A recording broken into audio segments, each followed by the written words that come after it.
We believe that the heart of a man is a treasure trove of untold stories, powerful lessons, and profound wisdom. Through authentic dialogues and insightful discussions, we aim to unlock these treasures, one story at a time.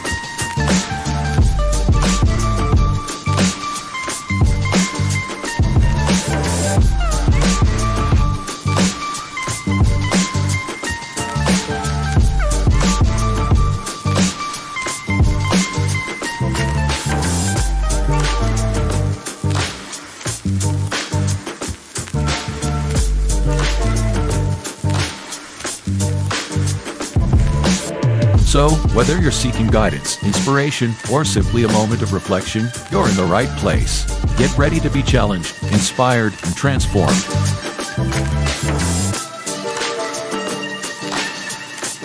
And now, to guide you through this journey of discovery, please welcome your host, a visionary leader and a true catalyst for change, Dwayne Dwyer, but we affectionately know him as the Mindset Coach. Good evening, happy Friday, and welcome to another episode here on the Hearts of Men podcast. I am one of your co-hosts for tonight, the Uncle Junior. I am joined by none other than son of Timothy, the available man, and Mr. Dr. Coach Dwayne Dwyer, certified coach and speaker, aka the Mindset Coach. So before we get started, I'm going to tell you like this. I didn't check in with these great gentlemen behind the stage. I got tied up into my phone. I was trying to do something. I didn't hear him, yada, yada, yada. So with that being said, gentlemen, how are you guys doing this evening? How was your wake? All those good things like that. What is going on with you, gentlemen? Man, I'm doing well. Not too much going on this week, but it ends off the same way, having a great conversation with my brothers on Friday evening, so I can't complain. Can't complain. Word up. Yeah, man. Likewise. Great week. A lot of moving parts this week. Contract changeover. So that's kind of like what I was dealing with. But all is well. All is well. It's Friday night, like Gaddy said. Highlight of my week. One of the things I always look forward to, holding conversation with my brothers, and again the live chat and social media. So yeah, all is well. How about Yeah, you? man. Same, man. Everything good. I spent a couple of days out in the hot sun with track practice. Track practice today. We had an event at school, so I was out there all day. And then yesterday we had a track meet, so I was out there for that. So just a lot of heat. And it was some nice hot 80 something degree weather days this week. So definitely had to continue to hydrate and all those things like that. But I'm like y'all, man. Happy Friday. Glad to be here.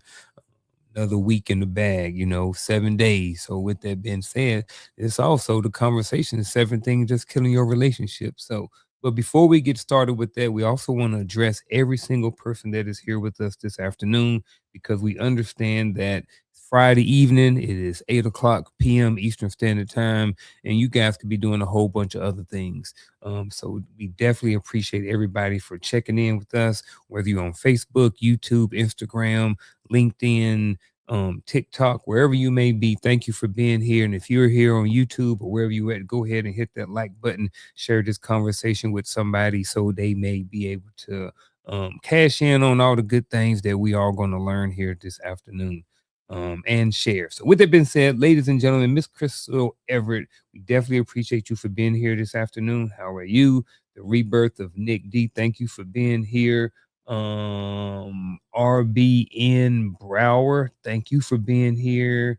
His divine appointment, thank you for being here. Crystal Everett, I think I saw you again. I just want to make sure. Yes, it's Maya, you're here. Did I miss anybody? If I did miss anybody, I definitely apologize. Didn't mean to, but I'm over here looking at my screen. I think I got anybody. But if I missed you on a different platform or someone else's platform, shout out to you. Also, shout out to Shale8231. Babe, thank you for being here this afternoon. Definitely appreciate you for tuning in and tapping in with us this afternoon. So almost 6 minutes in right now, and all I've been doing is yapping. So, gentlemen, what saith you before we carry on and move on with tonight's conversation? Nothing. Coach got nothing. Gaddy got nothing. All right. So we ain't got to hear about none of them giants in the draft. So with that being said, ladies and gentlemen, I mean, you brought it up, so we might as well. I'm joking. oh man. So we just gonna get started off tonight, ladies and gentlemen. The topic for tonight's conversation is seven things killing your relationship that no one warns you about. So I don't have a monologue tonight, but as we're talking tonight, I just want to let everybody know that we're talking about all different types of conversation. I mean, all different types of relationships. Whether we're talking about your spouse, whether you're talking about a girlfriend, a boyfriend, talking about kids, talking about coworkers, all different types of relationships. So nothing is off the table. We may specify certain things depending on how we want to navigate our talking point, but as of right now, we're talking about all different types of relationships. So, first definition of the evening is the relationship. So, right now, what we're trying to do is trying to set the conversation, set the baseline for the conversation. And that's for anybody who may this may be your first time joining us. Just kind of, again, set the baseline for the conversation. So, gentlemen, relationship, a connection between people that involves ongoing interaction, shared experiences, and mutual influence. What saith you on this conversation? Definition. They're okay with it. And I again, rock with it. gentlemen, just let you know, this is only one definition. There's different definitions, but this is the definition we're going to use for this conversation. All right. The next one is awareness. So awareness is the ability to notice, understand, and recognize what's happening internally and externally. All right, we rolling with this one. We getting some norths and souths. And the next question is this: expectation, a belief about how something should be, often shaped by past experiences or assumptions. And while we're right here, and we're going through definitions, this is the last one, but I do want to open up a poll for this evening. This is just a short one. We're gonna have two different polls this evening. And the first one is, let me see, can you see it? Oh no, man, I got it. So the first poll of the night is this: do you think most relationship issues start small and go unnoticed? Just keep it at that. That's just going to be the first poll for this afternoon. Now, I'm playing with this. Is the first time I use this widget over here. So hopefully when we go to the question, it won't kick it off, will it? I guess we'll find out here in a minute. All right, here we go. All right, so the first question up for this evening is the opening question. This is for the panel and the chat. So feel free to put in your comment in the chat so we can look at it. If you have a question at any time during the show, feel free to type it in and we will get to it. So the opening question is: when you think about relationships over time, what are some things people assume will just work themselves out? Communication. Communication. Ooh, Coach jumped right on it, right off the rip. Just want to throw that out there. Communication. I'm gonna stop right there. Communication. Okay, and he gonna stop right there with just communication. Well, he just gonna throw that out there and stop. I know, right? Everybody in the chat like, yo. Right. You know what I mean? Like he said, he said us in a heartbeat. Say more. Mhm. You know what I mean? Hey man, I'm just saying. I hit my buzzer. I didn't hear it over here, but I hit the buzzer. Hit I the want to be buzzer. the first. I want to be the first one on the board. There you go. But yeah, communication. I think communication for 200. There you go. Yeah, I think most people believe they know how to communicate. Is a gross misunderstanding in that regard. Most people believe they know how to communicate until, yeah, it was loud. They think they know how to communicate until they come across somebody who actually knows how to communicate. Then they get frustrated in communication efforts. And then they feel as though they have to exert a whole lot of energy just to communicate with that person. So communication in regard can create a degree of frustration. So I think one of the biggest ones, and I just want to name one for right now, is communication. Not necessarily understanding what it is, the purpose of it, what is the expected outcome of communication efforts. Some people just like to talk just to hear themselves talk, and a lot of people aren't wired like that. And I can't speak for everybody else. When I find myself getting bored in the communication, I'll be like, all right, then I got this. I'm about to go and walk my goldfish. I'm gonna have to holler at you a little bit later. Stuff like that. Yep. And I get it. I get it. No one ever placed it on you to where you had to think about what you need to say before saying it. So that can be problematic within a relationship as well. Right. I'm near with the communication piece. If I could dig a little deeper on that one, I think it's the the context, the context of communication, right? I think the problem is more so that we believe that we don't have to communicate about everything, that there are some things. And so I think everything that I was going to list as you were talking, coach, I was just thinking in my mind, like, hey, it's all related to communication, but it's just, further down the road, right? Just you're talking about the communication piece. I'm talking about the elements of communication. Why don't we talk about more seriously the differences in our upbringings, our different spiritual ideologies, and we all know we say don't be unequally yoked, but we think that means everybody but us, right? Because I can make this work. I can make this. We can see past this, and we can go. But what about if one of y'all get serious about what you believe? Then how does that affect the way your house is ran? You know, how does that affect the way you see each other living their lives? Because what if we're in two different religions that opposes each other's views, right? But I don't think we have these conversations enough, and so I think further on down the line, they come to a head, because we never articulate it. We just think it's going to work itself out.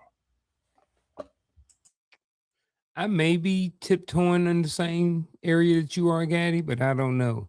Um, but I kind of think maybe I am, but I'm going with it anyway. So when you think about relationships over time, what's some things people assume would just work themselves out? And I think maybe what you were saying is their relationship. I think, and that was me, especially my first marriage. I just got together and I was like, well, relationship just going to work itself out. Like, this is just part of it. Everything is just part of it. This is just how it is. I don't need to make any adjustments. I don't need to read any books. I don't need to learn anything. This is all just part of the relationship. And this is just the way it is. So at some point, and I believe that people often think that, when they thinking about just a relationship, they just think that the relationship itself is just going to work out just because. And what a lot of people who get into relationships often find out after a certain amount of time is that it requires work and requires effort and it requires both people's buy-in towards the ultimate towards the same goal.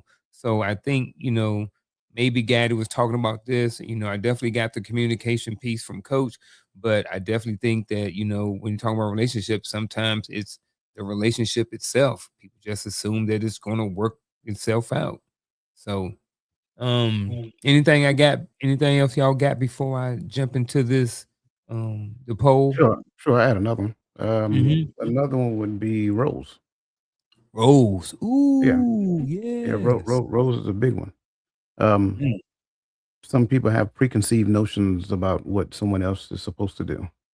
Um, you know, and I think a lot of times they don't necessarily take responsibility for what they are responsible for doing. And so my expectations for what they're doing, and not necessarily recognizing what I am supposed to be doing or what I'm responsible for, I become overcritical of their ability to do according to my expectations of how it is supposed to be done, as opposed to becoming more hyper aware about what it is I'm supposed to be doing and allowing that to be my driving force behind this relationship as it all. Then you factor on the communication efforts on top of that. So now I'm confused about roles. We didn't necessarily have an honest conversation in the beginning so that we can understand what roles in this relationship look like, and then my inability to communicate or articulate myself to such a degree that I am coming across clearly. I'm more of an emotional wreck as opposed to being a clear, articulate speaker in the space of relationship. Now we just compound a problem and it just exacerbates over time. Mm. I'm looking at the I'm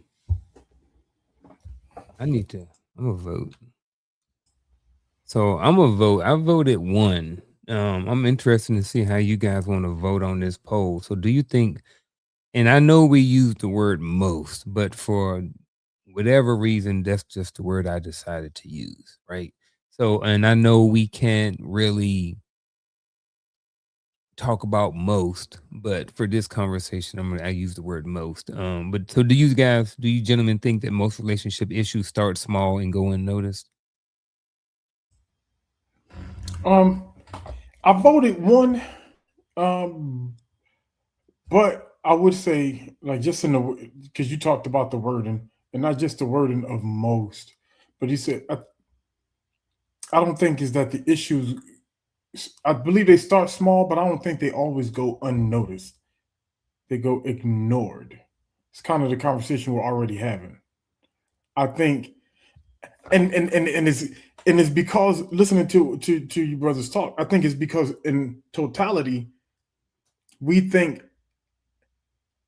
we live in the moment of infatuation, and we think that that moment will last forever, and we ignore some of the things, and we hear it talked about all the time. We say, when do if a dude look good, a woman ignore a lot of things on her list, and if a female look good enough, a man ignore a lot of the red flags or things on his list, and they just rock because we get stuck in that infatuation mode, whatever the thing is that drew you into that infatuation, and we think we call that love, and we'll say as long as we got love and we got each other, we're gonna be all right. I mean, it sounds good in theory, but we still have to address these things. That's just how I'm looking at it. Yeah. So I'm the oddball. I'm the one that voted no. Um, I think what ends up happening is that the honeymoon stage have people walking around with beer goggles on. So Mm. when you're in the honeymoon stage, you see things and you just don't say anything about it. Once you go beyond the honeymoon stage and you guys start to get a little bit more comfortable about it, then you start articulating those things. It's not that they didn't go unnoticed in the beginning. It's just that you were in the honeymoon stage during that particular point in time, and you was just like, I don't want to bring that up. I don't want to kill the mood. I don't want to, create a bad environment, whatever the case may be.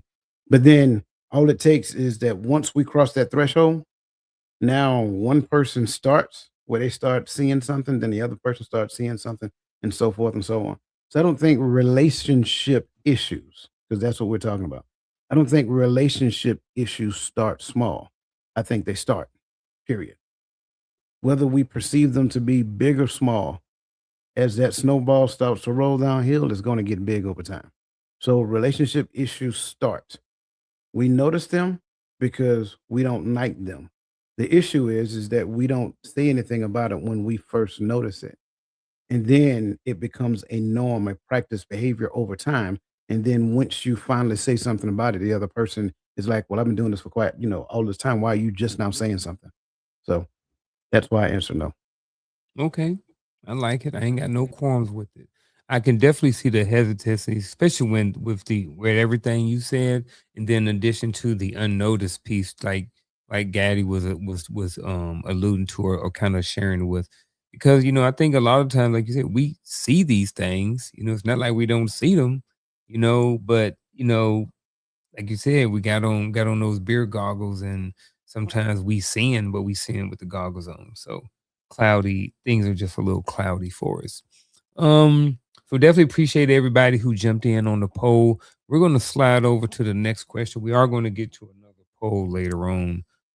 So feel free to come back and add to the conversation then as well. So if anybody at this time, if anybody's checked in on YouTube or any of these different platforms, thank you for being here. Thank you for coming out. Shout out to you. Um, next question is going to be a scenario. So this next scenario, it's kind of vanilla, it's kind of bland on purpose. As I was coming up with the question, I kind of got stuck. I couldn't figure out a good specific question that I wanted to nail, because we're talking about all different types of relationships. I kind of left it like this a little bit and kind of see what you guys would come up with. So here's the scenario. Two people have been together for a while. Again, it's very gray. These two people could be whoever. Two people have been together for a while. There is no major conflict, but conversations have become shorter and certain topics just don't come up anymore. What are your thoughts, questions? And again, we're referring this scenario back to the topic of the show, which is 7 things killing your relationship that nobody warns you about. So, gentlemen, what saith you on this scenario?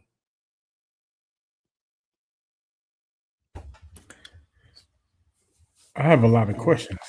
Okay. Well, it's up to you to come up with your own questions and then answer them, because this all you Right. getting. Right. You know, so we ain't got no major conflict, but conversations, that means it's silent conflict going on somewhere. My conversations get short with you is because I don't like you. Right.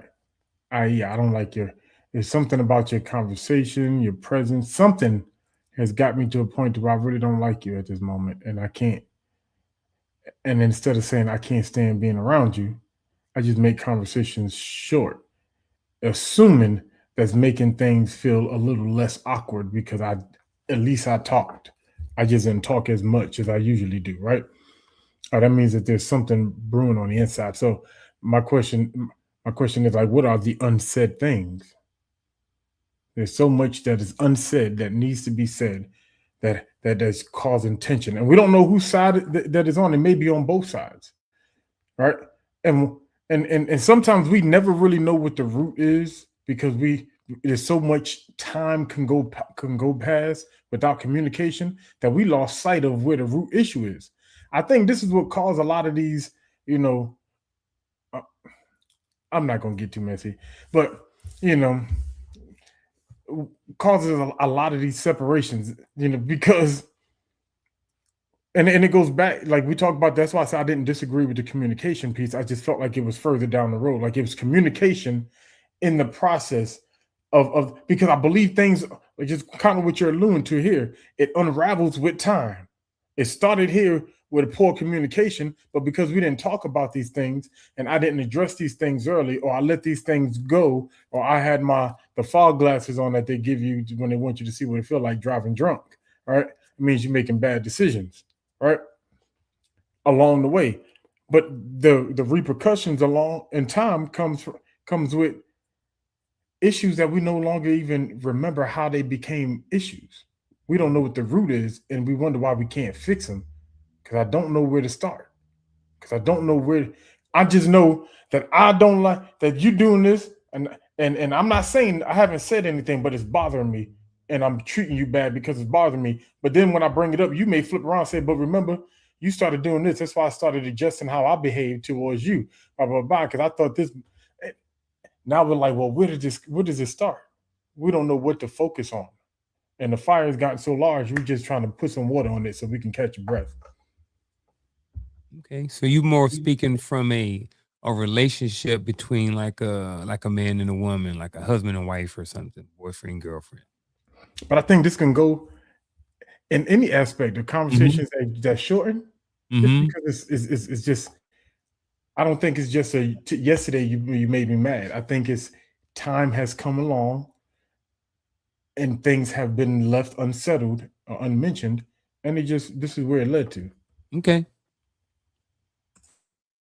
My initial thought, somebody lying. Somebody lying. I'm just saying. So when you're talking about the no major conflict piece, I mean, it's all of it. Just pretty much the articulation of the statement, right? Ooh, somebody lying. What do we mean? What do we mean? What is a while? Some people a while could be 6 months. Some people a while could be 6 years. So a while, even though it's a vague, era of time, it matters, right? There's no major conflict, but lie. That's the first lie. There's no major conflict, but conversation is short. If conversation is short, there's a major conflict. And certain topics just don't come up anymore. There's a reason why those certain topics don't come up anymore. I would venture to say it's probably because We believe that there was no major conflict because we didn't necessarily talk it through to come to some type of resolution of the conflict. Therefore, now at this particular stage, we decided to shorten our responses, shorten our conversations, simply because we're still stewing over this quote unquote no major conflict. I like both of those. I like the lie piece. That was something that I didn't see coming at all. I kind of saw Gaddy's, saw that one. That seems like one that, that's kind of where I thought about initially. Then I was like, yeah, I don't want to do that. But yeah, definitely see both sides of that. Um I think if I was to look at this from I also looked at it from a point of view of like how I was like, and I specifically thought about my second deployment, right? So, and I'm talking about two people have been together a while. So when I was talking about two people, I'm talking about like me and my chew mate, or like my coworkers, more so like my coworkers and people I went to work with on a daily basis, 15 months every day, day in and day out, Greyhounds Day, right? And we was together for 15 months. And again, there I don't know, but I didn't really there was no major conflict. But after a while, after 9 months, 10 months, like I just don't want to have long conversations no more. I just don't want to talk about certain stuff no more because we've talked about it, or I've already realized that you have your stance on it and I have mine, or whatever. So I get, coach, but I'm wondering in this situation when I'm talking about like friends, or not even friends, co-workers and stuff like that. What do y'all think about that piece of it? You know what I mean? Just like sometimes it's just the relationship is not a big deal. Could that be you know what I mean? Was it a Like, big deal before? no, it was always just been people I work with. Just I don't Then know it for wasn't me, but then it's a working relationship. working relationship. I think a lot of times we confuse working relationships with Yeah. intimate relationships, Mhm. and a lot of times we go to work and we seek to create intimate relationships at work, and then Yeah. we feel some type of way when they don't materialize that way, or a lot of times, again, we lose sight of the reason why this relationship exists is because of the working environment. Yep. And sometimes we just kind of get into a funk, if you will. Yeah. And largely, it's probably not because of the working relationship. It's probably because I'm unfulfilled with the working relationship. Yeah. Again, my I internal mean, expectations of this relationship. Go ahead, get it. Yeah. but so just to play advocate for a minute, all right? If I work with you every day, 8 hours a day, overtime every now and then, I see you more than I see some of my family, most of my family, really. And so now the question is, how long have we been working together? I've been on the job for 10 years, but you just started a year or two ago. It ain't that deep, right? But we've been on this job together for 7, 10 years.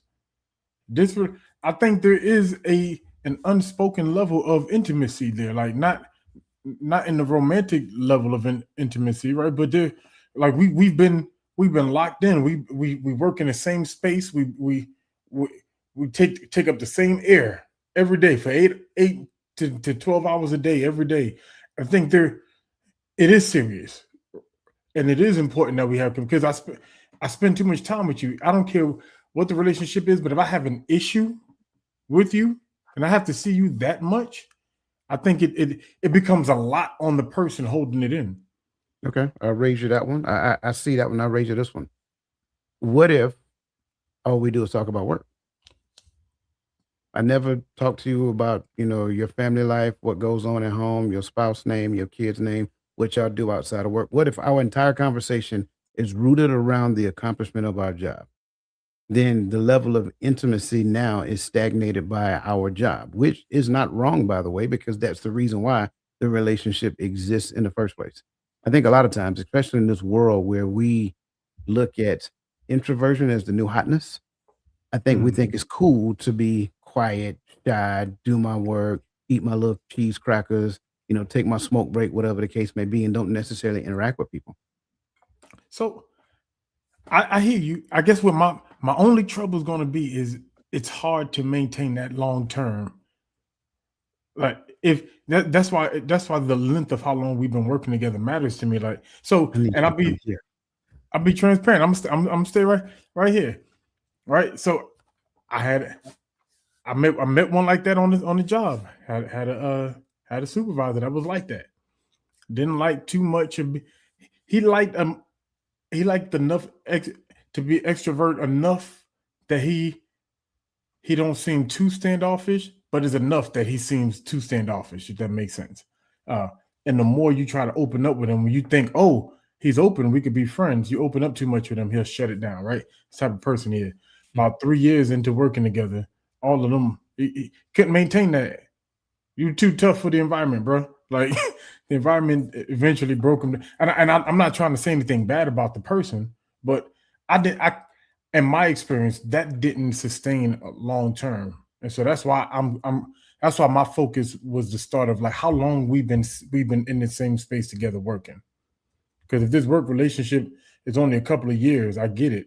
But if we've been on the job together for a while, and I guess being military, a lot of us are used to 3-4 years. I'll holler at you later. I see you on the flip side. But as a civilian now, I've been looking at some of the same faces. I'm like, But so one of us got to move. So again, I think we're not disagreeing on the concept that working relationships can turn into intimate relationship. I don't think we're disagreeing on that Right. notion. I think where the disconnect may be is that you're looking at it through your lens because you're probably a people person. And being in a supervisor position, you are skilled at talking at people, breaking the ice and getting to know them better. But when you got a pure introvert that comes to work and all they care about is their job and even if they're a supervisor, yeah, all they care about the stats, the numbers, whatever the case may be, and them talking about anything outside of that feels awkward. Like, yeah, nobody's gonna want to connect with that cat. It's like, hey man, what y'all doing? Y'all go to lunch. We're not going to lunch. You know what I'm saying? That's kind of like how you tell them. And then when they walk in, "Hey, let's go, let's sneak out the back door." Like you don't want to be around that person because that person is strange. They're odd. They don't know how to connect with people. And I Right. think there is the issue. There is the rub to a person who is like even for a person who is a people person. We don't want to connect with everybody. It's like, yeah, I'm getting a strange vibe from this one right here. I'm gonna go this way. But it's pretty obvious. But yeah. But again, to your point, the difference between a working relationship and intimate relationships where intentionality exists, there's a huge difference. I like all of that. I like all of that. Those are really good. I like that. Um, we're gonna continue on with the conversation, but before we do, we're gonna pause and we're gonna hit a couple of these questions. So we had a couple of questions from the chat. Thank you, Miss Robin Brower, for your question, and thank you, Miss Queen V, for your question. The first one we're going to hit is we're going to hit Miss Robin Brower's question. The question is: isn't it common for long-term relationships to become a stale phase or maybe in a stale phase? What do you say, gentlemen? Um, get it. I'll jump out there first, man. Um, I think the idea of it being common is the struggle for me, right? Yeah. Um, do we see it? Sure. Have we witnessed it? Sure. Common, common for who? That's the great separator for me because like I don't see stale phase being a common feat for people who are intentional about relationship, right? For people who are um, who know how to build and nurture a relationship. I think stale happens when there are competing interests in relationship and manipulation isn't happening. or manipulation used to happen and now it no longer happens.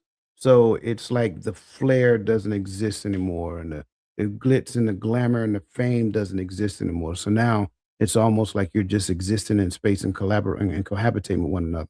So I'm not necessarily locked in on the common for a long-term relationship. I know 70-year-old couples right now still walk through the mall holding hands, been married for 50 years.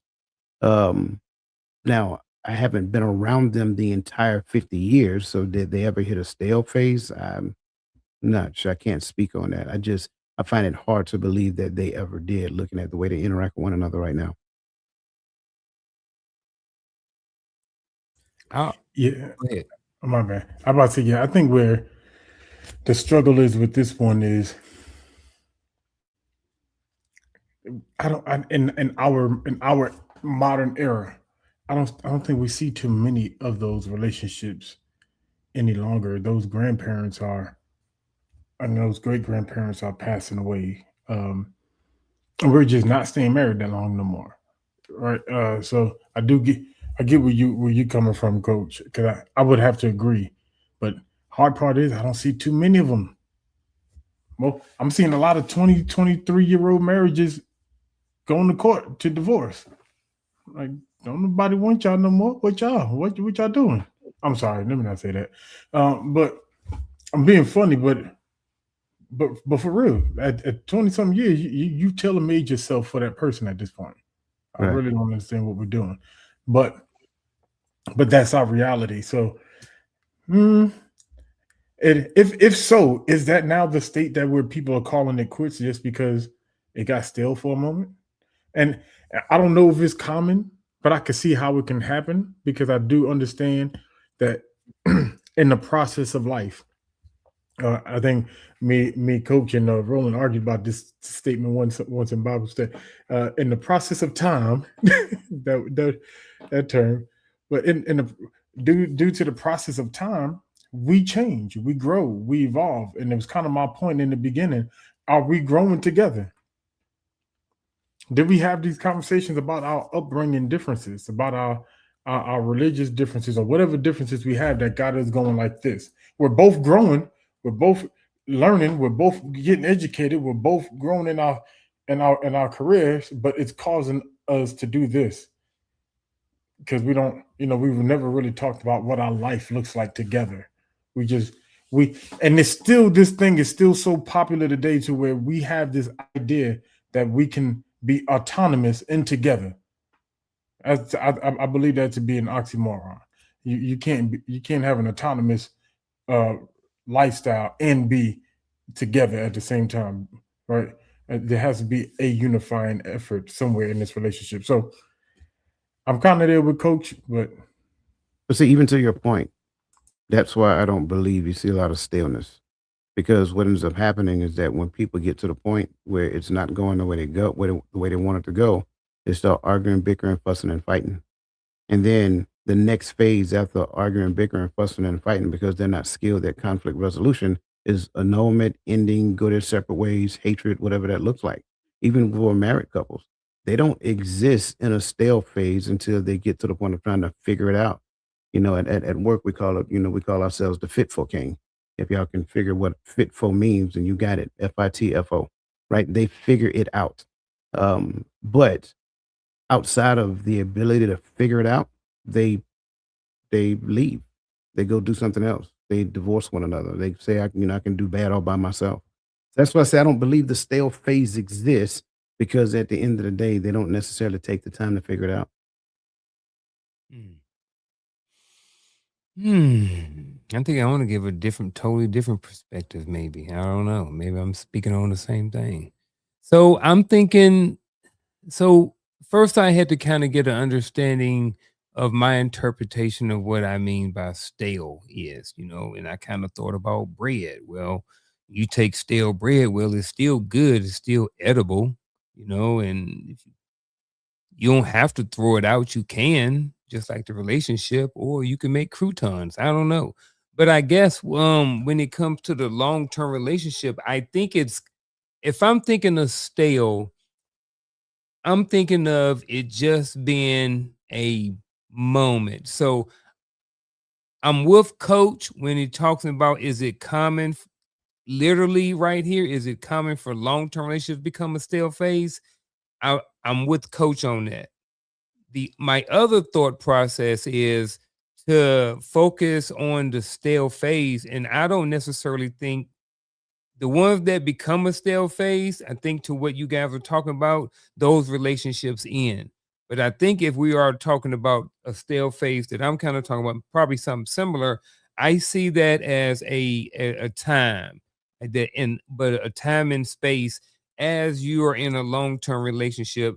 This may be a time to where things, and when I'm looking at stale, I'm looking at just kind of like bland, just kind of blah. We still locked in, we still connected, but we may be in a space to whereas things have gotten complacent because we got kids and we got work and we got all of these different things going on. So we're just maybe in a little small stale phase. Don't mean we love each other, but I think that those things are common as you escalate or as you evolve through a relationship for 10, 12, 15, 20 years. I think that that's just parts of the ebbs and flows of the relationship as you go through that journey called marriage or relationship. So to the stale thing, I think that when those things become stale and you stay in that stale phase, to what you guys were saying, I think the relationship event ends up dissolving itself. But I think if you're looking at long-term relationships, I don't know about the word common, but I do believe that we hear about relationships that go through phases, ups and downs. And if this is just one of those phases, then I would say that it was common, maybe. But at the same time, all of the other things I said and you guys said. So Can I what say do one y'all more think? thing before? Yeah. Because you said something, and as you were talking, my wheels spin. If we get to a point to where it's just stale, right? Just because it's stale, because we it sounds like we don't have a routine to make sure that we having that time together. So why can't we synchronize our prayer time? At Yeah, but least I our think morning. sometimes we just don't know it. I think sometimes we don't know where we're in that stale phase because we're locked into everything. And but to your point, yes, it does mean that we don't have specifics built in our routine to make sure that we are building our relationship. It does identify that, and I am with you on that. Because we could Can, pray can, together, can, we could can read I together, we can I Mm-hmm. could end set aside this? date nights, and it ain't got to be every week. Let's be realistic. Can I Mm-hmm. But end this? Can I end the stale debate real End quick? it, coach. End the go stale ahead, say People, it. people debate. who don't people who don't understand relationships go through stale phases. That's it. There you go. All right. Appreciate it, Robin. Hope you liked our commentary and our perspectives on all of those. We're going to slide over to Miss Queen V's question. Miss Queen V asks, does the lack of silence mean that there is a communication gap that has gotten worse over the years? Does the lack of silence mean that there is a communication gap that has gotten worse over the years? I think she means the silence. Yeah, that's how I was going to ask. Yeah, Yeah. Oh, I think she meant the silence. Does the silent mean that there's a communication gap that has gotten worse over the years? That's okay. possible. It's possible, and also possible that one person just don't know how to communicate or articulate, so they just go silent by default. They got some internal trauma within them that they never resolve. Mhm. Could be they have a lot of distractions going on in their life, and they prefer to deal with the distractions than they do dealing with their mate. It's a number of different things that could exist. Yeah, yeah. Yeah. Yeah, sometimes people just like, man, I ain't trying to deal with it no more. I just keep my mouth shut. It's better. I don't know, a whole bunch of different reasons, but That comes from learned behavior. it Like, does. I can't deny that. yeah, that's not just because. Sometimes that's because I came and I talked to you, and I know how you handled the last time I opened up to how something bothered me, and now I handle how I address it differently. Mm, That's dangerous. That's a dangerous place yeah. because I'm one step away from checking out after that. Definitely appreciate those questions. Appreciate all you gentlemen's perspectives on those questions as well. If you have just joining in, go ahead and hit that like button. Thank you for being here. And again, if I missed anybody by name, I appreciate you being here. I see Charlotte Jordan here. Thank you for being here. And I see Lisa Keys. I don't know if I mentioned her or not, but and then I think I see a quiet storm in there. So appreciate everybody being here. The next question on the board is what? Where are we at right now? We was on that one for a minute. Okay, here's the next question. What tends to go unspoken between people even when it's important? It don't necessarily have to be 10. You can just give me an example of something that can go unspoken between people even when it's important. The future. I think that's one of the most important things that people in relationship don't talk about. They don't talk about the future. And because you don't talk about the future, you don't have a vision. And because you don't have a vision, you don't have a direction. Therefore, you're just existing in time and space. And you're just dealing with day by day as it comes, as opposed to plotting a course to what this relationship is all about. So I think one of the most important things is the future. Man, I love your answer. I love your answer because no matter what I say, it all lines in there, whether it's a pretext or post. Like it all leads right there. So I definitely appreciate that. But yeah, that's kind of I guess where I was going to go because I was going to say people tend not to speak when they check out. Before the breakup, there's been a checkout for a while. It may be situational. It might be I saw this, I can't do it, it's over. I get that, But for a lot of times, I've been sitting on this thought, especially, and I can only speak from a man's. I believe, especially if it's the man that initiates a breakup, it's calculated. It's not just we thought about it yesterday because it's one thing hurt our feelings. You know, we've calculated this and we've dealt with some of the things, and so I think if it goes unspoken because sometimes I made up my mind and I don't want you to fight your case. I'm just planning the move before I come and let you know. Because by the time I let you know, we're already out the door. Yeah, I can rock with both of those. I wanted to go with finances, and this is definitely, and it's just, I know people who are in and have been in long-term relationships. And this is more of a specific to a coach's future. I know people who have been in long-term relationships, been married, been together a long time, and they have no idea what the other one is doing in their each other's accounts. And I asked a question one time to one of these people, and I said, because one of the things that we both know, one of these people, is that they have a spouse or their wife likes to spend, right? And he's more of a saver, but they have separate everything. And he said, well, my wife always spending, so we got to have everything separate because I can't be broke or be in the poorhouse, blah, blah, blah. We already know that there's an underlying whatever behind this, but we're not talking about that right now. But we're talking about the future piece. So I'll say, okay, so what's going to happen in the future when you're 60 or 62, 67, whatever, and you're ready to retire and your wife is ready to retire? You have money, retirement, pension saved up, and she don't have anything because she spent all of hers.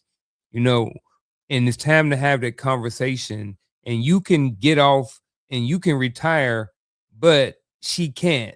So now you wanted to travel and do all these different things, but now she's stuck working for the next whatever years because she never thought about the finances in the future. And I think the light bulb came on, but I just say, that's the specifics, to Coach's point in talking about the future. And that was just one example, of some conversations I've had with people when they don't have conversations about things, or they have their finances separated, which do whatever you want to do. But are those things that you have in place, are they going to be, how are they going to affect you in the future? Just like Coach said. So for me, it was more specific. The finances is something that tends to go unspoken between people, even though that they're important. Anything for that? Y'all good on that one? Let's do it. They liked it. Yeah. I'm like, bro, what you gonna do? I'm just saying it's all inclusive. Yeah, all inclusive. Yep. Next one, we rolling. Shoot. How do routines or patterns influence the direction of a relationship? Direction a relationship takes over time. How do routines and patterns influence the direction of a relationship? The direction a relationship takes over time. I don't know why this looks weird to me. I think if I'm understanding the question right, I think that's kind of where I was alluding to. Right? Yeah. Like what are our, because let's be honest, if we're both working, especially people call themselves power couples because they both got high pace, high demand jobs, right? Because it's high paying, so they consider it power couple, right? Okay, good. But do we have routines in place to make sure we don't miss each other in the process? Because if we wake up, we both on the hustle and bustle to get out the door, then we both in the house, we're in a rush to try to get ourselves settled because we got in late or whatever the case may be. Both of us too tired to go to cook, so we go get something quick, fast food, come in the house, we eat, we lay down, watch TV, and pass out together. But we never talked. We never had that intimate moment that we should have, right? We never say, "Hey, how was your day?" And let's be honest, for most men, we exit. We really want to talk about something else, but we know something happened that you wanted to talk about. So what does our routine look like? Or do we start our day off early enough for us to take a walk together, or for us to pray together, for us to do our daily devotional? Can we do that together?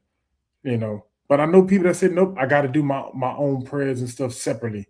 I got to have this separate. I got to have that separate.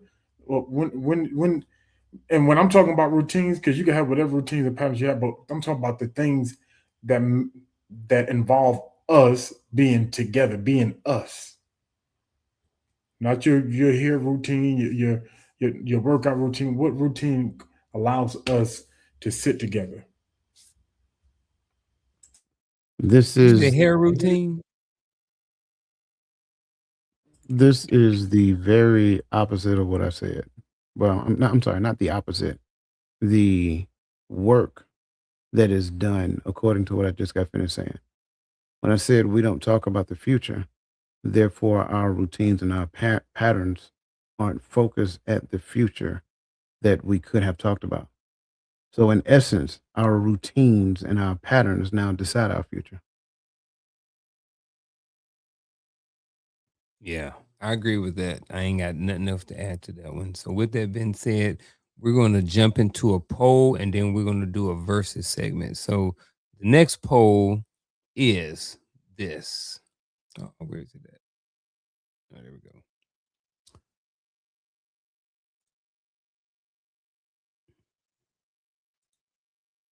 Did somebody put it up? Did I hit it? I don't know. It didn't go up. I don't see Oh, it. maybe I had to stop the other one. Did you end? Yeah, about to ask. Did you end the Yeah. first? Okay, there we go. Bam. Okay.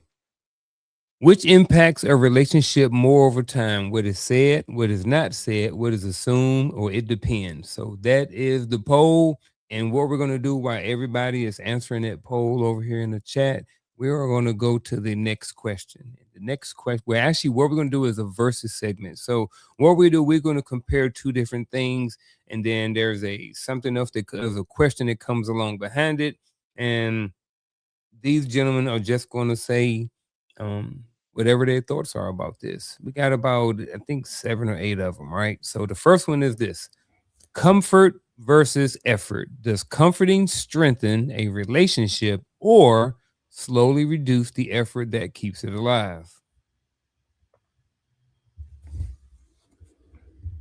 Yes. How does this work again? Yeah, that's what I mean.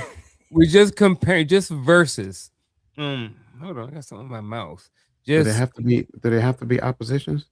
Can no. my effort make us more comfortable? Yeah, however you want to, absolutely. Right. Right. But I guess if we're saying, which one not necessarily which one you want to highlight first, which one is more important, but if we talking about this versus this, it don't necessarily have to be a bad thing. Just comparing. So I'll answer it like this: young effort, right? When we're young, well, even if our ages are old, but our relationship is young, it takes effort to get to the comfort stage. So, but not pushing down comfort. But if we've been together for some time, eventually there got to be some time of there got to be some moments of comfort in there. That's how I answer it. I guess even if you was to strip away the second part of it, you're talking about a relationship, or would you be more focused on the comfort of the relationship, or would you be more focused on the effort in a relationship? You know what I'm saying? So I got a hair in my mouth. I think, thank you for sharing that. I meant to hit my mic. I hold myself. Hey, it's a whole bunch of stuff being spoken on the other side of this camera. I know they talking, but anyway, yeah. I think I like where Gaddy went just now with the effort in my younger years. But I think the effort in my younger years allows me not to seek comfort. Therefore, now the way effort and comfort work together is that every time I find myself wanting to become comfortable, I exert effort to move outside of that comfort. Yes, even in relationship. Next one. Communication versus assumption. Is it more about what's actually said or what's assumed without being said? Both? You can do both. I mean, my assumptions drive my communication. Mm-hmm. So I think it's not just about what is said, it's also about what is not said. I always say I'm listening keenly to what you say, but I'm also focused on what you're not saying as well. Mm-hmm. Because both of them go hand in hand. And I think a lot of times we believe assumptions are bad. Assumptions are not bad. I think when assumptions are substantiated, they're really good. They really allow me to predict something that can potentially happen. So I think if we rework that notion that assumptions are bad, and what I don't do is make assumptions about another person, but I can make an assumption for the other person in a direction of in on their behalf in a direction of where they want to go, right? And then that way I can help them to get there. That's totally different than making an assumption about a person's behavior because, oh, well, you didn't answer your phone when I called you at 5 o'clock.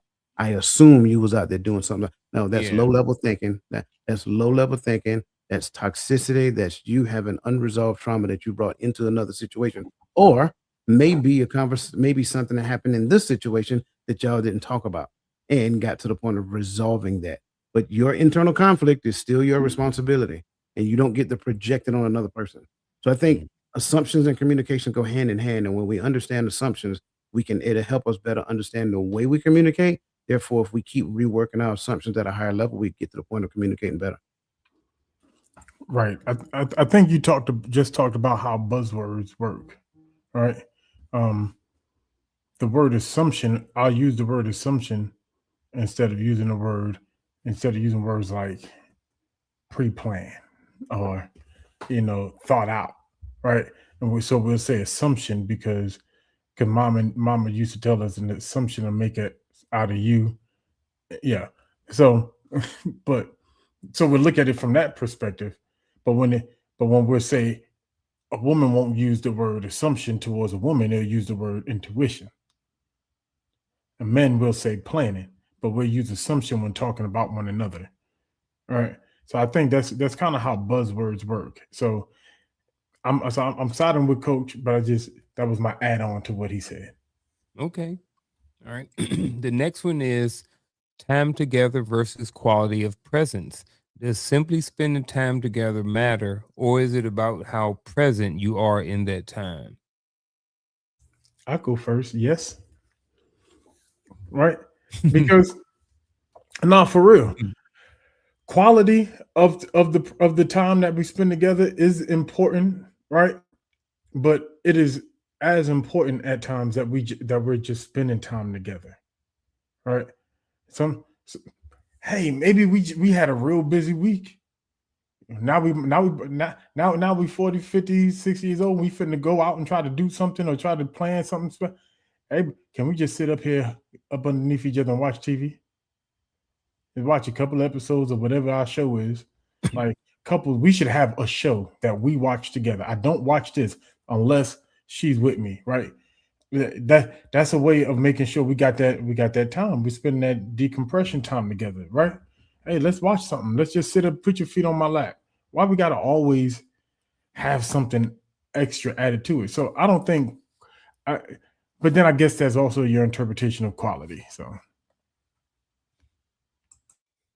Yeah, I'm with you on that one. I think if we focus on quality over quantity, then the time that we spend together matters. But I think a lot of times most people want to focus on quantity time, thinking that quantity equals quality. Because in reality, in your mind, the more time they spend with me, the less time they're out there. So again, low level thinking still. Quantity over quality. I'm sorry, quality over quantity. Therefore, the time we spend together matters. Mm. Yeah, I like how you wrote it together. And I want to say something, but since you did that, I'm just like, no. But that was a good one. Honesty versus harmony.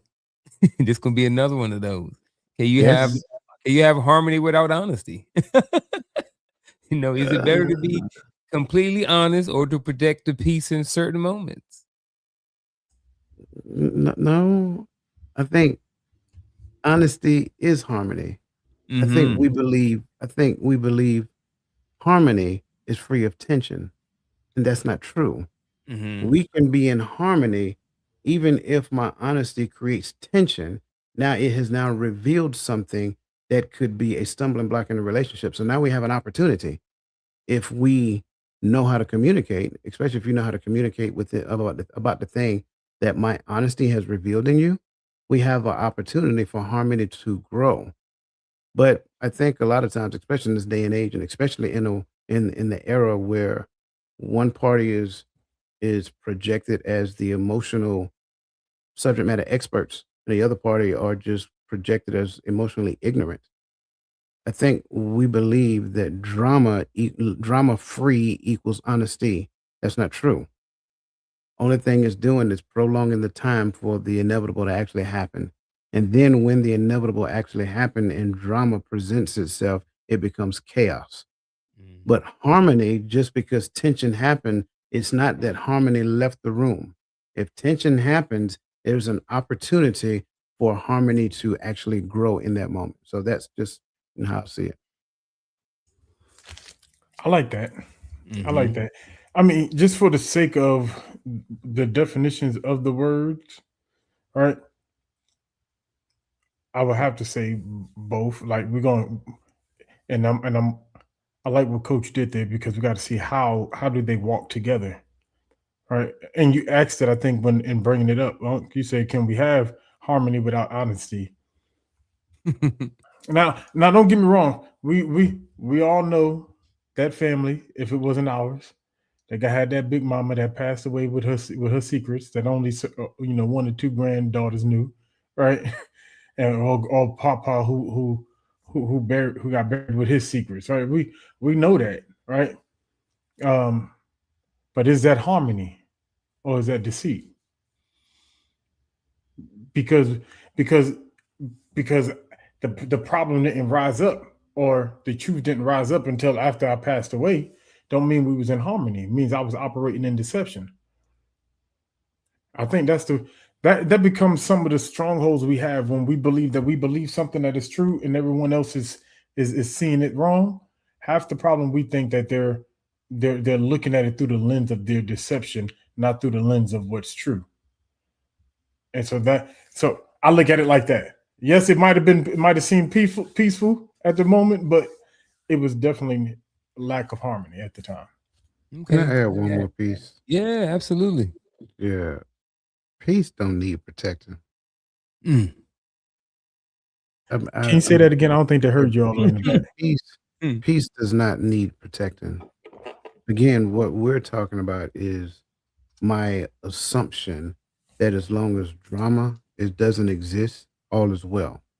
Peace is not something that I own. Peace is a place in which I exist.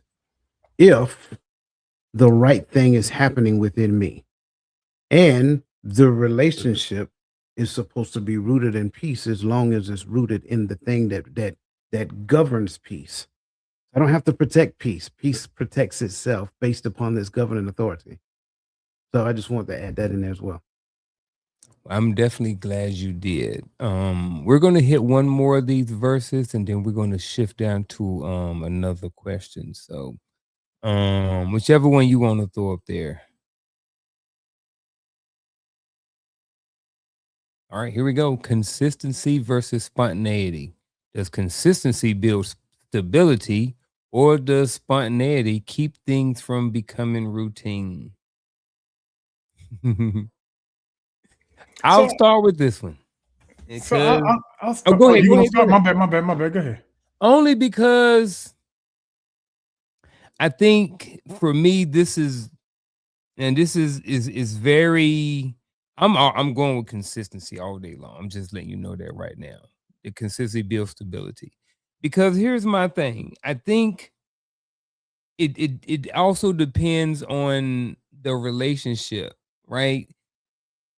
In my case, not in my case, but I've seen oftentimes where things look like spontaneity and it's just lack of planning. You know what I'm saying?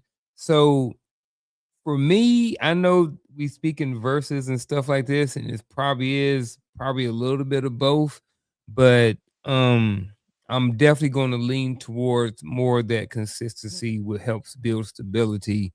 I can't really say that spontaneity keeps things from becoming routine because some people don't really care about spontaneity. But what do you guys think?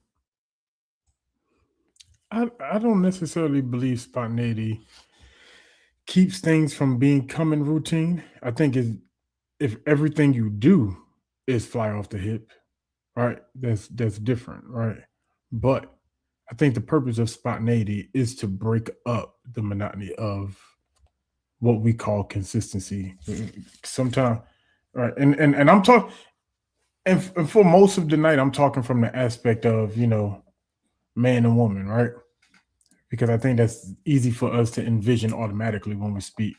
But speaking from that aspect, it it can get boring on both sides. Like as a man, sometimes it's not boring to be routine because we know what's coming, right? We don't have no fear of the unknowns because we have already planned things out. We know what routes we take home. We know what we do. We move on this system because we feel like we are in control in this system, right? We feel like we got things handled as long as we operate this way. But spontaneity sometimes steps in to break up the monotony, so we can say, "Hey, let's switch it up. Let's do something. Hey, instead of going home, let's stop at such and such and grab some food. Hey, you feel like catching a movie tonight? Something, right? Do you like spontaneity when you don't work out in your favor? Like, we say, hey, babe, I know you've been at work all day long. You mind stopping at the grocery store, pick up a few things when you tired and you ready to come home? You okay with spontaneity when it don't work? If it, You see if what it's I'm saying? if that isn't unless that becomes the consistency. See, yeah, I get that part too. What you got, Coach? You ask me a question, I get the liberty to answer. So, do you mind? Yes, I mind. I'm coming home. Sorry. There Um. you go. I'm coming home. So, Yeah. but again, one of the biggest issues we have communication. So, Mm. I think just baseline with the question: does consistency build stability? Yes, but in what? Just because you're consistent does not necessarily mean you're consistently good at anything. You may be consistently bad at the thing that you're doing, or you may consistently be doing the bad thing. And unfortunately, you're building a foundation of badness in the relationship. And then a lot of times I think we believe that being spontaneous is good. No. So consistency and spontaneity, either or, it doesn't really matter what it is. It can be some consistency and some spontaneity. It can be no spontaneity, where consistency builds a level of stability and it gives you a level of predictability on what's going to happen.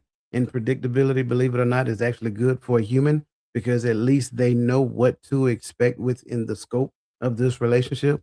But then what if I decide I'm just going to be spontaneous every day of the week? You have no idea what to expect and blah, blah, blah, blah, blah. And for a 21-year-old, that might be cool. But for a 51-year-old, like, no, I ain't got time for that. So I'm just saying, it's Yeah. yeah. But to your question, yes and yes. Yeah, I'm over spontaneity for the most. I like routine. I like structure. I like knowing what I got going on every day. I mean, I guess to Gaddy's point, a little spontaneity is okay. It's good to get a message or something from somebody saying, "Hey, man, we really like Hearts of Men podcast that last night you guys were on it." Like those things, they come out of the blue sometimes, and they do make you feel good. You know what I'm saying? But um, I still, like the consistency piece of it. But again, it is what it is. So what we're gonna do right now, we are a quarter of the way through. I want to make sure that we leave time for the final thought. So what we're going to do, ladies and gentlemen, we're not there yet, but feel free. You can do the same thing on your own, and you can kind of final thought with us in about 15 minutes or so.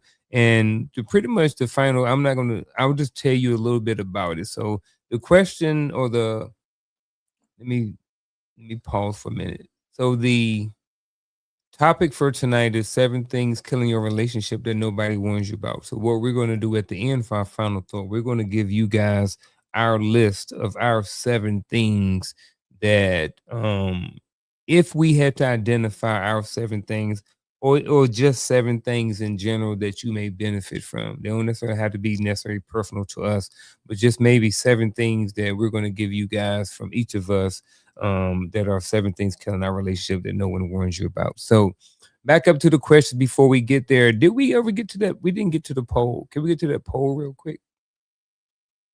The responses, because I forgot all about it. Not forgot all about it, but I did.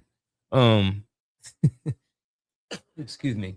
So based on our poll, excuse me, what impacts a relationship more over time? Most people said what is assumed. We had a couple people, and the same amount of people said what is not said, and it depends. So no one said which impacts a relationship more over time. No one said what is said. So just a poll. I ain't gonna dive into it. We're gonna go to the questions unless y'all want to. No, let's go to the questions. All right. First question. The next question is what makes I'm sorry. What makes it difficult to recognize when something in a relationship is changing?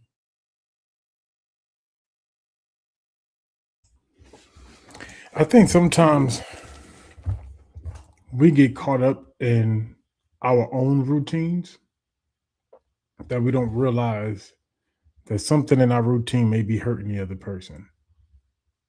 Because I'm moving how I want to move, I'm doing what I want to do, but this is working for me. I think so. When we talk about making it difficult to recognize when I'm in that space, right? Because for whatever reason, I feel like in order, and I don't know if we've all been there, but I've been there too. I feel like I have to create this routine for myself to allow myself to exist mentally in my current situation. And instead of speaking about it, I created routines to maneuver me around the issue, right? And because of that, my mind and my focus was on keeping this routine that I didn't realize the effect that it was having on the other person. It caused me I ended up icing out in the relationship to focus on this new routine to because I didn't want to be frustrated. I didn't want to be aggravated about these things. And they may have been things that I talked about in the past, brought up, had a conversation about, but but because I felt like the other person had an unwillingness to change, I started moving differently. And so for me, it became harder to realize until things got worse. that it was going bad. If The answer to the question is me.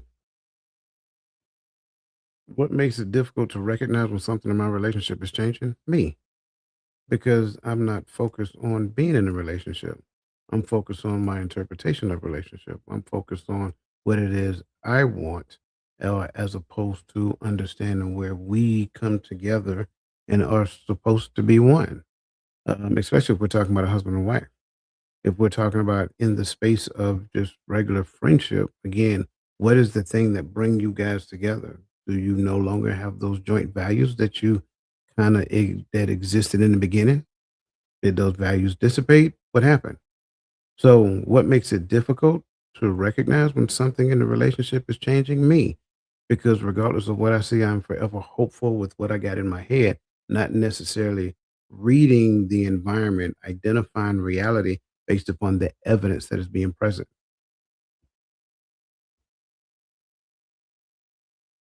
I like both of those. I'm going to go with ignorance. And I mean that in the sense that sometimes we don't know what we just don't know. I remember, in some relationships and stuff like that, it was it was very challenging to recognize certain things because I just didn't know. I got married I have my first child at 19 and I was married at 20. So life hadn't taught me enough stuff in order for me to be able to recognize when certain things in a relationship is changing. Again, I kind of spoke on earlier, when I talked about certain things I just thought was just part of the relationship. This is just how it is. You're supposed to go through this. You deal with this, you're supposed to put up with this, and sometimes that information came from maybe things that we saw growing up from our parents, and coach mentioned before, and I got this from him, a lot of times we parent initially how we were parented because that's all we know. And sometimes I believe when it comes to relationships, in many cases, we sometimes look up north as well and look at our parents' relationship and maybe how they communicated and how they work together in their relationship. So I think that, what I mean, my response to this is that ignorance and immaturity and youth sometimes um, is the reason why it's difficult to recognize when something in a relationship is changing. We got one more question, then we're going to jump into our final thoughts, folks, for this evening. The next question is, looking back, what are some things people often realize later that they didn't see at the time or didn't want to see?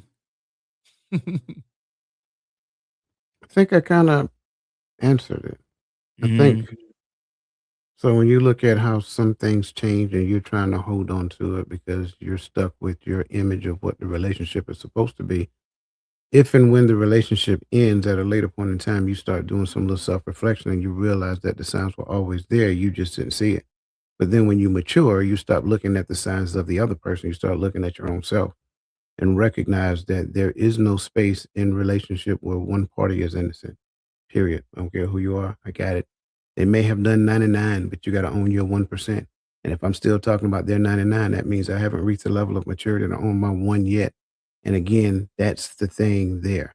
So layers of self reflection are being revealed when I look back. I realized the signs was always there. I didn't see it. I rejected it. And eventually I got to the part where I realized that I actually placated it. Anything that happens in the environment, trust me, I do understand. And there are some great role players out there. They play their part real well. But anything that presents itself at a later point in time in the relationship, it revealed itself to you earlier during the honeymoon stage. You just act like you didn't see it. I mean, I don't know. I don't know if I'm not gonna say equipped to answer the question because I was gonna really just say pretty much the same thing. It's the thing. If there's anything that we did not realize at the time, it was us. if there is something that I didn't notice about her that were changes or whatever, that she was unhappy or whatever the case may be, that was because I was self-indulged in this relationship. I was focused on what I wanted all the time. So that the answer is still me at the end of the day. Because I think we are selfish enough creatures that we normally never miss when somebody else is unhappy with what we're doing. Because I want to know why you're not happy with what I did, because I'm happy with it. Right. And that's typically, and I'm being honest, it sounds a little funny, but I'm being honest. Like, that's how a lot of us come to these conversations. And why you got an attitude with what I did? Because I did it. It's not really, we're really not concerned about why it bothers you. We're just concerned with why it bothers you because I did it. That's really the problem. Why am I the problem? All right. And so we already starting these conversations on the negative side of things because we're looking at it to come defend our actions versus understand our partner. So if there's anything we didn't notice, it was ourselves. Yeah, I've been thinking about this question going round and round and round, and I can't help but to, kind of like what you guys said, point the finger back at myself. But then again, and with that, there's a whole bunch of different tentacles that we can spin off of, and break them down even more. But again, it seems like everything seems like it comes full circle and reports right back to us. You know what I'm saying? Because I'm thinking about a whole different. I'm like this and this and this, but it's like everything is like at the end of the day, it's me. Like I don't know how to pick. Um, I didn't know about this. I was immature. I didn't know this. So to you guys' point, it seems like I'm definitely been trying to look for an answer as you guys were speaking that brought it back to something else other than myself, when it comes to the relationship, but I can't really didn't come up with anything. So maybe I just missed it. So but what we're gonna do, let's do our before we do our final thoughts, gentlemen, let's do all of our announcements or anything like that that we may have for the week when it comes to shows, content, where any of those things. So when is the next time? There we go. Tomorrow morning, reframing images of relationships. Communication is key. Doesn't work here. Why? Saturday, April 25th. That's tomorrow morning at 10:30 a.m. on YouTube. Anything else? Coach's Corner on Tuesday. Anything this Sunday? Nothing this Sunday. There we go. Sunday brunch with the Mindset Coach, ladies and gentlemen, on Tickety Talk, 11:30 a.m. Eastern Standard Time. If you can, go ahead, click that link and join Coach, and see y'all there on Sunday, 11:30. Bible study, Sunday, 9:30 a.m. Please join the community for a God-inspired, spirit-led study. There's the link right there too. So join over there as well. There's 3 different links that you guys have. So if you miss them, go back, rewind it, scan it. I know there used to be a code up here. It ain't up here today. Last but not least, folks, we are going to get into our final thoughts. I think that's it. Yep. Final thoughts.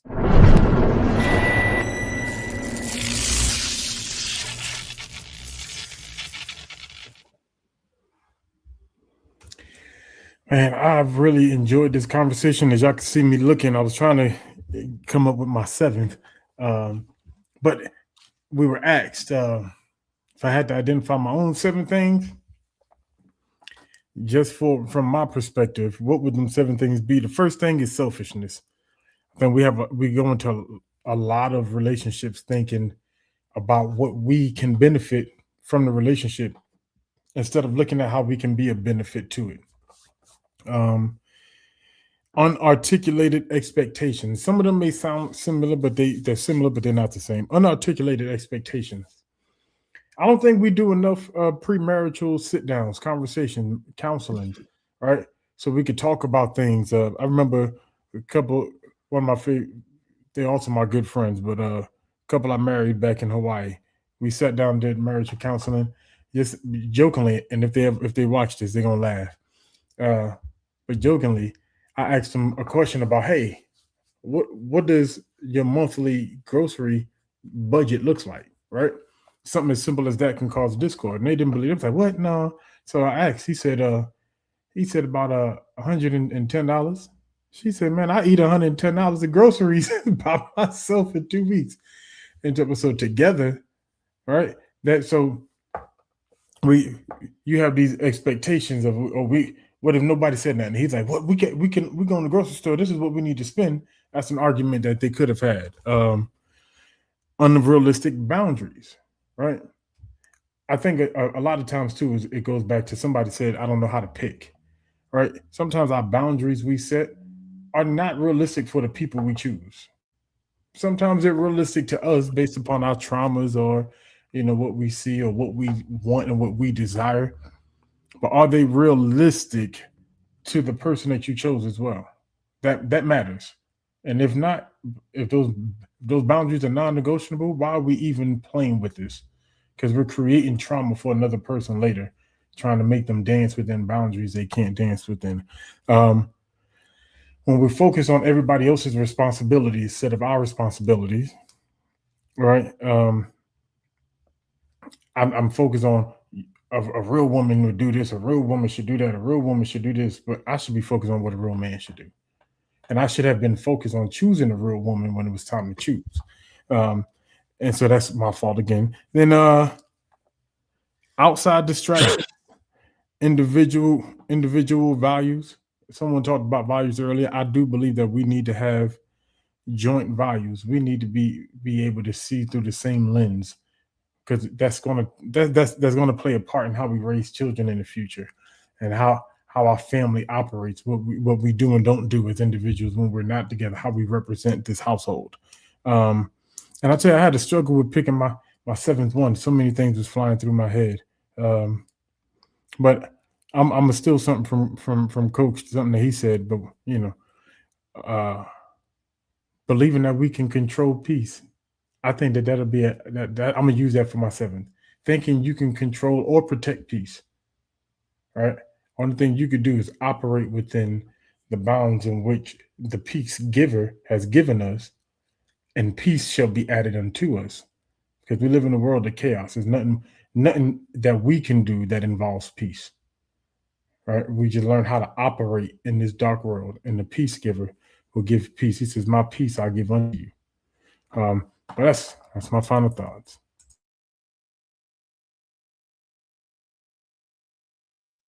Okay, my final thought for this evening is going to be, like we said, our 7 things that we believe are killing our relationship that no one warns you about. So I got my 7 down here. So my first one is a lack of reflection, right? So that pretty much I'm thinking about how am I going back and looking at how I'm showing up to the relationship? Am I doing what I need to do on my end to make sure that I'm upholding my end of the bargain when it comes to the relationship? The next thing that no one warns us about is the complacency, and this may be hit or miss for some people depending on their relationship. But for me, I don't think that that's something that people are really that people really share. Now, maybe if you go to marriage counseling or something like that, you may talk about it, or maybe you may have certain things built into your routine in your relationship that y'all don't ever get to a place of complacency in the relationship. But again, my number 2 was complacency. Number 3 was something that was brought up number 1 first thing when we started the show, and that was the first word of what Coach pretty much said, and that was communication. So my number 3 was the differences in communication styles.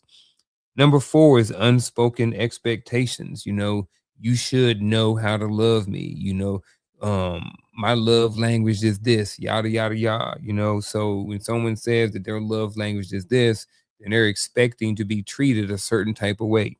And if you've been on this platform for any amount of time, you already know kind of what coach's thoughts are when it comes to low love languages. So the number 4 was unspoken expectations. Number 5 is keeping score. Sometimes no one tells you that you may be in a relationship with somebody and that person's keeping score, or you may be the one who's keeping score. You know, well, I gave you 3 back massages and you only gave me 1. You know what I'm saying? Now you keeping score and it's just not good. So again, keeping score was number 5. Number 6 is avoidance with the hard things. You know, when there's conversations that need to be had, when there are failures in the relationships or setbacks, people hiding money, all of these different things that you hear about in relationships, or you may have mismanaged some funds on your end, but you don't want to bring those things up in the conversation. So again, avoidance with the hard things or the hard conversations. And then the number 7 is you may have to make a decision to say no, you know, and to walk away. You know, no one, I don't think people, especially like more so back in my day, it was always stay till the end. You know, there wasn't a lot of conversation about, hey, at some point the relationship may get to a place where you have to walk away. So again, my 7 are lack of reflection, complacency, differences in communication styles, unspoken expectations, keeping score, avoidance of the hard things in the relationships, and that you may have to make a decision that you may or may not want to do it. Make a decision to say no as well. So again, that's my final thought and my 7 things that I believe kill relationships that no one warned you about. All right. What are my 7 things? Well, I want to start off with something that I think um, is more prominent than we really believe, and that is the perceived safety of shared trauma.